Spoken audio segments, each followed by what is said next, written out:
আসসালামু আলাইকুম সবাইকে, কেমন আছেন সবাই? আশা করি তো ভালো আছেন। আলহামদুলিল্লাহ আমিও ভালো আছি। আর এগুলো হচ্ছে চড়ুই পাখির বাচ্চা। তো যে আমার ভাগ্নের সাথে আমি কথা বলছি।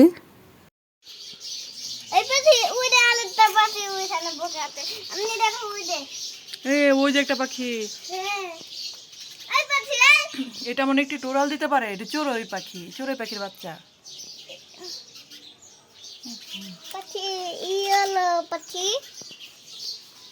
পাখি কি কলে? দুধ তুমি কলে? পাখির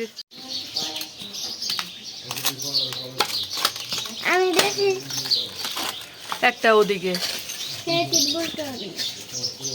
ওইটা মনে হয় উলে। এই পাখি ইয়েছে, হ্যাঁ ধরবো না, ধুলো না, পাখির গায়েই থাকে। ওইটা দেখো আমি ধোয়া উঠছে। ওই যে মা পাখিটা এখানে ডাকতেছে, দেখছো? পাখি, এই মা পাখি তোমাদের বাচ্চা এখানে অতিষ্ঠ হয়ে যাচ্ছে। মা পাখিটা ডাকতেছে। হ্যাঁ, পালবো মা পাখিটা কই? এই যে মা পাখি। আমি পালবো, সেগুলো পাললে পরে মানুষের শরীরে থাকে এগুলো। যখন আমি আগে পাখি বলতাম তখন তো দেখেছি না। আর এদিক দিয়ে যে আমার মেয়ে তো মানে সন্ধ্যা হলে কিছু না কিছু নাস্তা বানাতেই হয়। আর আজকে সে মানে ফ্রেঞ্চ ফ্রাই করতেছে।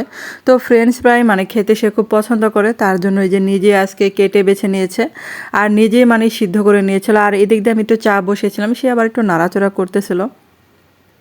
আর ফ্রেঞ্চ ফ্রাইটা মানে পুরোটাই প্রায় সে করে, আর কি ভাজার সময় তেলটা আমার দিতে হয় আর একটু নামিয়ে দিতে হয়, কারণ হচ্ছে আবার তেলের জিনিস আবার যদি হাতে লেগে যেতে পারে।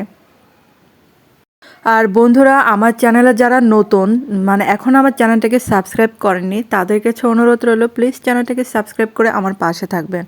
আর এই যে সাথে যে একটা বেল বাটন আছে, মানে আমার প্রতিদিনের ভিডিও যদি আপনারা দেখতে চান তাহলে বেল বাটনটা অন করে দেবেন। আর যে ফ্রেঞ্চ ফ্রাইগুলো মানে একবার ভেজে নিয়েছে, তারপর এটা মানে ডাবল করে ভাজবে, এই জন্য ভাজার জন্য মানে অর্ধেকটা ভেজে তুলে নিচ্ছে প্লেটে।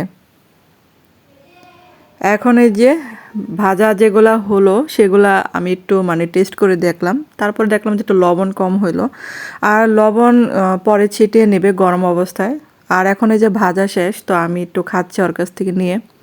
আর এই যে আমি একটু দুধ চা যে রান্না করলাম সেটা খেয়ে নিলাম। আর এই যে আমার বাবার জন্য ধনেপাতা বেশি করে দিয়ে কাঁচামরিচ দিয়ে ডিম ভাজা করলাম। তার দুপুরে আবার কই মাছ ভর্তা, ফুলকপির তরকারি, তার মধ্যে যে আমার একটা মানে স্পেশাল রেসিপি করেছিলাম ব্রেড দিয়ে নাস্তাটা। আর এই যে নাস্তাটা চিজ দিয়ে করা, তো এটা খেতে অনেক অনেক মজার ছিল। তো ধন্যবাদ সবাইকে এতক্ষণ আমার ভিডিওটা দেখার জন্য।